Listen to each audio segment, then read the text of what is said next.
Hello' guys welcome back. এইখন হৈছে আমাৰ বৰবৰুৱা ব্লগখন। মই বোলো আজি আপোনালোকক আমাৰ গাঁৱৰ টুৰে অলপ কৰোৱাই দিওঁ। গাঁৱৰ ভিতৰে লৈ গৈছোঁ সেইকাৰণে। এতিয়া এই ৰাইট ছাইডৰ টাৰ্ণটো ফালে যায় ITI, আমাৰ ডিব্ৰুগড় বৰবৰুৱাৰ ITI। আমি এতিয়া গৈ আছোঁ। এইখন আমি পালোহি আমাৰ গাঁৱৰ ফিল্ড।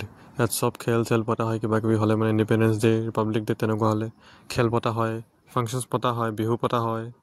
আমি এইবাৰ এণ্টাৰ কৰিলোঁ নবুঢ়াহাজাৰ। এইখনো বৰ ধুনীয়া গাঁও, কিন্তু অকোৱা পকোৱা ৰাস্তা বহুত আৰু কিন্তু গাঁওখন কিন্তু বৰ ধুনীয়া। চাওকচোন কি ধুনীয়া বোলে বাঁহ গছ আছে। এইফালে আমি পাই গ'লো আমাৰ ডেষ্টিনেশ্যন। মা আহিছে এইখন স্কুললৈ, কিবা কাম আছে বুলি কৈছে কিবা এটা। মই গাড়ীতে বহি আছোঁ আৰু মাক যাব দিছোঁ। ঘৰ আহি দেখোঁ যে বুবুল দাই কিবা কিবি কামত লাগি আছে। এইফালে এইটো বাথৰুমটো আছে, বাথৰুমটো কিবা কাম কৰি আছে আৰু মায়ে মাতি পঠিয়াইছিলে তো কাম পূৰা কৰিছে। চাওক এইবাৰ আহিলে মোৰ গাড়ীখন, মই মাতি পঠাইছিলোঁ কিবা কিবি কাম আছিলে সৰু সুৰা। মই বোলো এটা ব্লগে বনাই দিওঁ, বোলে পূৰা বস্তু লোড কৰি লৈ আনিছে দাদাজনে।